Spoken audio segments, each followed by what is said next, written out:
Le monde traverse une période très turbulente. Presque toutes les semaines, la crise économique mondiale engendre de nouveaux périls, non moins désastreux que les précédents.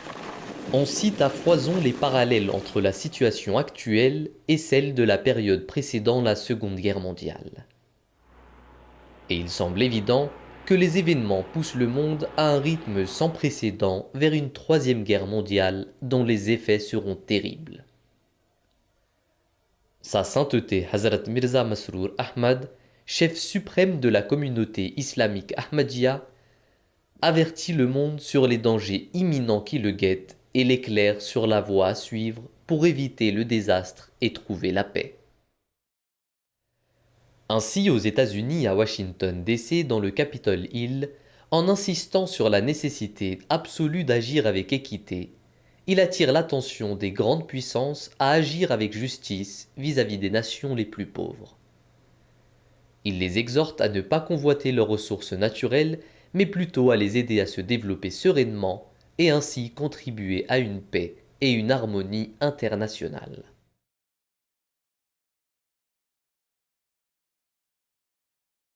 Powerful and rich countries should not usurp the rights of the poor and weaker countries in an effort to preserve their own rights, and nor should they deal with the poorer nations in an unjust fashion.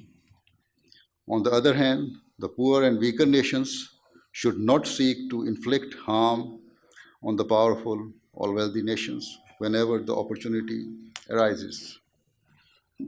Instead, both sides should endeavor to fully abide by the principles of justice, and indeed, this is a matter of crucial importance in maintaining peaceful relations between countries. Another requirement for peace between nations based on justice is given in chapter 15 of the Holy Quran, in verse 59, where it states that no party should ever look enviously at the resources and wealth of others. And similarly, no country should seek to unjustly appropriate or take over the resources of another country on the false pretext of trying to assist or support them. Thus, on the basis of providing technical expertise, governments should not take advantage of other nations by making unjust trade deals or contracts. And similarly, governments should not try to take control of the natural resources or assets of the developing nations. Where less educated people or governments need to be taught how to properly utilize their natural resources, then nations and governments should always seek to serve and help those less fortunate. It requires absolute justice. It requires truthful testimony to always be given. It requires that our glances are not cast enviously in the direction of the wealth of others, and it requires that the developed nations put aside their own vested interests and instead help and serve the less developed and poorer nations with a truly selfless attitude and spirit. If all of these factors are observed, then true peace will be established. Il affirme dans les quartiers généraux de l'armée fédérale allemande que la loyauté et l'amour dus à la patrie font partie intégrante de la foi.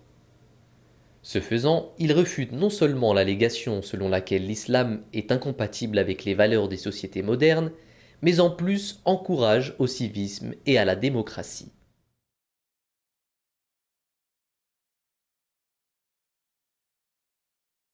The Holy Prophet Muhammad sallallahu alaihi wasallam, peace and blessing of Allah be upon him, himself taught that the love for one's nation is part of faith.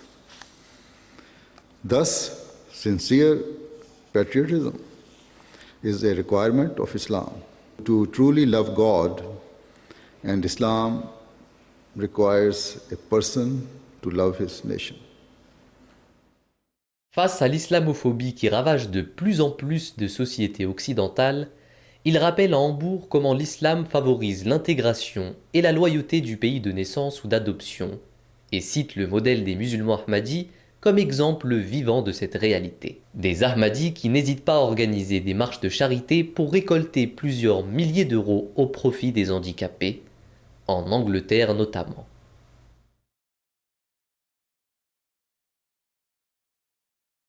When loving your country is a basic element of Islam, how can any true Muslim exhibit disloyalty or betray his nation and thereby forego his faith? In terms of Ahmadi Muslims, at our major events, all members of community, whether they are men, women, children, or the elderly, stand up and make a pledge, taking God as their witness. In that pledge, they promise to give up their lives, wealth, time, and honor, not just for their religion, but also for the sake of their nations and countries. Therefore, who could prove to be more loyal citizens than those people who are constantly reminded to serve their nation and from whom a pledge is repeatedly taken to be ever ready to make all sacrifices for the sake of their faith, country, and nation. Let it be clear that no one can justifiably claim that true Islam cannot integrate into any society. True Islam is that which spreads righteousness and goodness and shuns all forms of evil and wrongdoings. True Islam teaches Muslims to stop evil and cruelty wherever it exists. And so, rather than any question of it failing to integrate, true Islam naturally pulls society towards it like a magnet. Islam teaches that a person should not just strive to acquire or desire peace for himself, but should make full efforts to spread peace and harmony to other people with the same longing they hold for themselves. This selfless attitude is the way to establish peace in the world.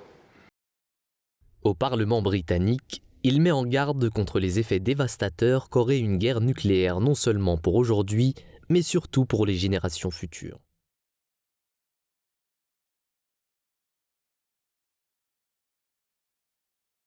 It is my fear that in view of the direction in which things are moving today, the political and economic dynamics of the countries of the world may lead to a world war.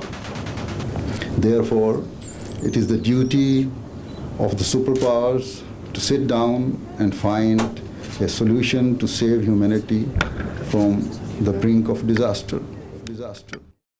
Au Parlement européen à Bruxelles, il appelle de ses vœux l'abandon de toute forme d'orgueil pour assurer l'unité mondiale en expliquant qu'elle était une condition sine qua non à la paix mondiale.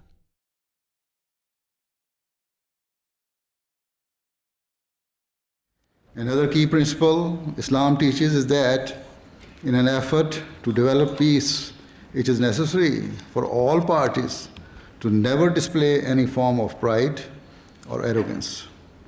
This was perfectly illustrated by the Holy Prophet, peace and blessing of Allah be upon him, when he famously said, a black person is not superior to a white person, and nor is a white person superior to a black person. Neither is a European greater or superior to any other national, nor are Africans, Asians, or people of any other part of the world. Differences of nationality, color, or ethnicity act merely as a form of identity and recognition. The truth is that in the modern world, We all depend upon one another. Today, even the major powers like Europe or the United States cannot survive by remaining completely isolated from all others. African countries cannot remain isolated and hope to flourish, and neither can Asian countries or the people from any other part of the world. For example, if you want your economy to flourish, then you must be willing to embrace international trade. A clear example of how the world is now interlinked is illustrated by the fact that the European or the world's financial crisis of the past few years has negatively affected more or less every country of the world. Furthermore, for countries to advance in science or to excel in other fields of expertise requires them to cooperate and help each other. We should always remember that the people of the world, whether they are from Africa, Europe, Asia, or anywhere else, have been given great intellectual capabilities by Allah the Almighty. If all parties utilize their God-given faculties to the best of their abilities for the betterment of mankind, then we will find that the world will become a heaven of peace. However, if the developed nations try to suppress the growth and progress of the less developed or developing nations and do not give opportunities to the fertile and bright minds of those nations, then no doubt anxiety will spread and the ensuing restlessness will ruin international peace and security. L'islam enseigne d'honorer les droits de Dieu et les droits de l'homme. C'est ainsi que sous la direction du califat islamique, la communauté musulmane Ahmadiyya a construit plus de 16 000 mosquées, plus de 500 écoles et plus de 30 hôpitaux. Le 23 octobre 2018, Hazrat Mirza Masroor Ahmad a lui-même inauguré un hôpital, l'hôpital Nasser au Guatemala. À cette occasion, il déclare lors d'un discours mémorable que l'engagement de la communauté islamique Ahmadiyya à servir l'humanité n'est motivé par aucune considération matérielle.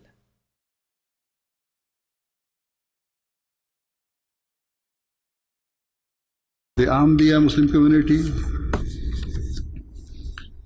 whether directly or whether through Humanity First or otherwise, has a long history of serving humanity, of providing opportunities and offering comfort and help to people who are living impoverished lives. We seek no praise and no reward for such efforts because we are merely doing what our religion has taught us to do. Our motivation and our desire to serve others is driven entirely by the teachings of Islam. The guiding light for any true Muslim is the Holy Quran, which was revealed to Islam's founder, the Holy Prophet Muhammad, peace and blessing of Allah be upon him. Time and again, the Holy Quran has instructed Muslims to serve mankind and to fulfill the needs of those who are suffering or are deprived in any way. It requires Muslims to be selfless and consumed by a love for others. It requires us to be ever ready to make sacrifices for the sake of the peace and well-being of other people. For example, in chapter 3, verse 111, Allah the Almighty has stated that a Muslim is he who enjoins what is good and forbids evil. Here, the Quran explains that true Muslims are people who promote goodness, stay away from evil and injustice, and encourage others to do good deeds as well. Son message pacifique, empli de sagesse, est apprécié et régulièrement loué pour sa justesse par les plus grands décideurs politiques. Again, it is an honor to welcome you, Your Holiness, and I want to say it's an honor because you are a man, though of humble beginnings, your leadership has made you a figure of global prominence. You started as a teacher, and you have become a guide for millions of Muslims worldwide. You have been persecuted for your beliefs, jailed for your faith, and exiled from your homeland, but you refuse to turn to bitterness or vengeance, and that is a very important lesson. I have met His Holiness myself, and I respect his strong commitment to promoting peace and understanding. At a time when extremists are seeking to divide us, His Holiness has delivered an inspiring and peaceful message of love overcoming hatred.